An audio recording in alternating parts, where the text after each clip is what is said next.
Welcome to another episode of Book Talk. Last time we were talking about False Allies of Manu S. Pillai, and today I am here to talk about another work of him, On Demand. Yes, this episode is inspired by a comment on YouTube asking for the same. Minutely researched and yet instantly accessible, Rebel Sultans will bring the fascinating history of the medieval Deccan to a whole new generation of readers. That is what world-renowned historian William Dalrymple had to say about Rebel Sultans. Rebel Sultans created its own history by being so popular among the younger generation. In Rebel Sultans, the Deccan from Khilji to Shivaji, Manu S. Pillai narrates the story of the Deccan from close to the 13th century to the twilight of the 18th century. We witness the dramatic rise and fall of the Vijayanagara Empire, even as we navigate through the courts of the Bahmani kings and the rebel sultans who overthrew them. On the face of it, the subject matter of the book is deeply fascinating, at least for me, because our view of history is so Delhi-centric that I look forward to a well-written, concise and readable history of the Deccan.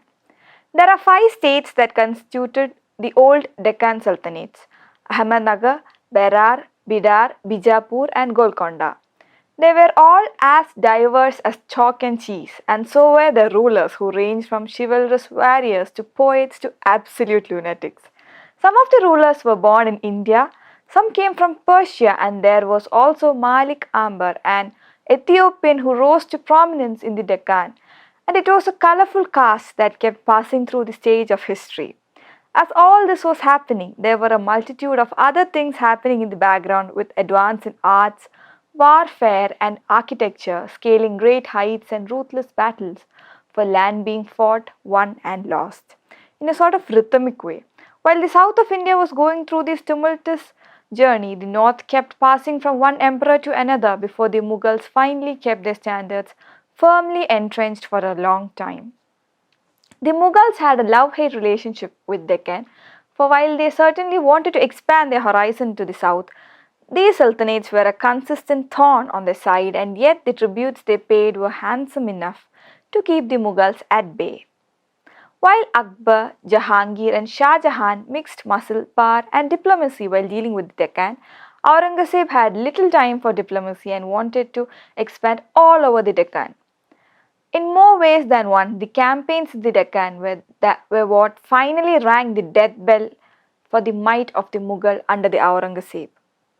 The long, costly and ultimately pointless campaigns in the south ultimately emptied the Mughal treasury, and coupled to that was the rising threat of the Marathas, who after the death of Shivaji and the murder of his son Sambhaji had become a force to be reckoned with.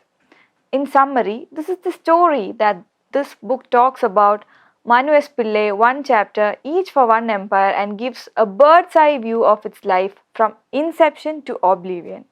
As always, his writing style and humor sense is mesmerizing.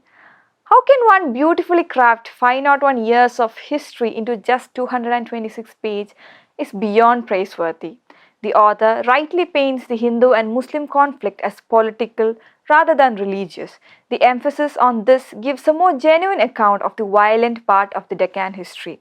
While it is most certainly a pop history book made for a generation of people like us who rely on condensed versions of history, simplified if not oversimplified, the author throws in enough notes and bibliography for anyone seriously interested in the topic to be able to research further. To his great credit, Manu Pillai brings alive the sordid, funny and the glamorous world of medieval Deccan, populated by a remarkable cast of characters.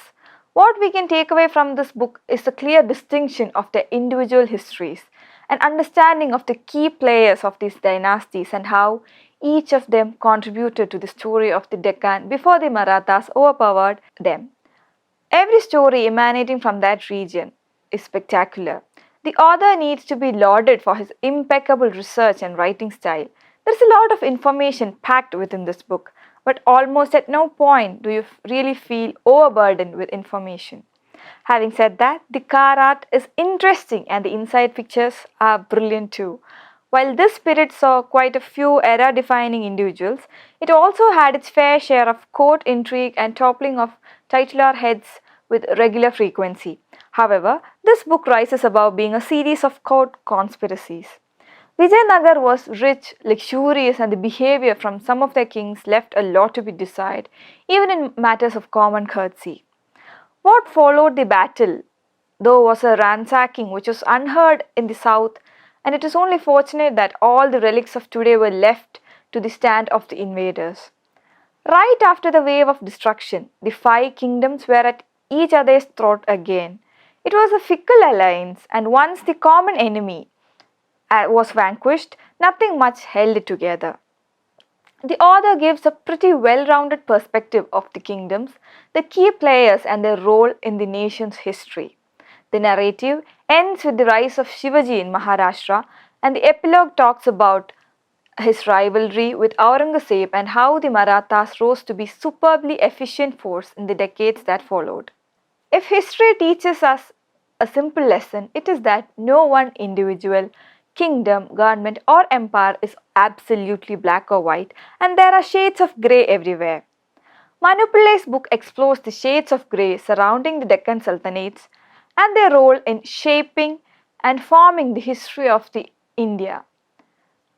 Recommended as a high-level summary of the history of Deccan, Pillai's witty, easygoing charm does rub off on the reader.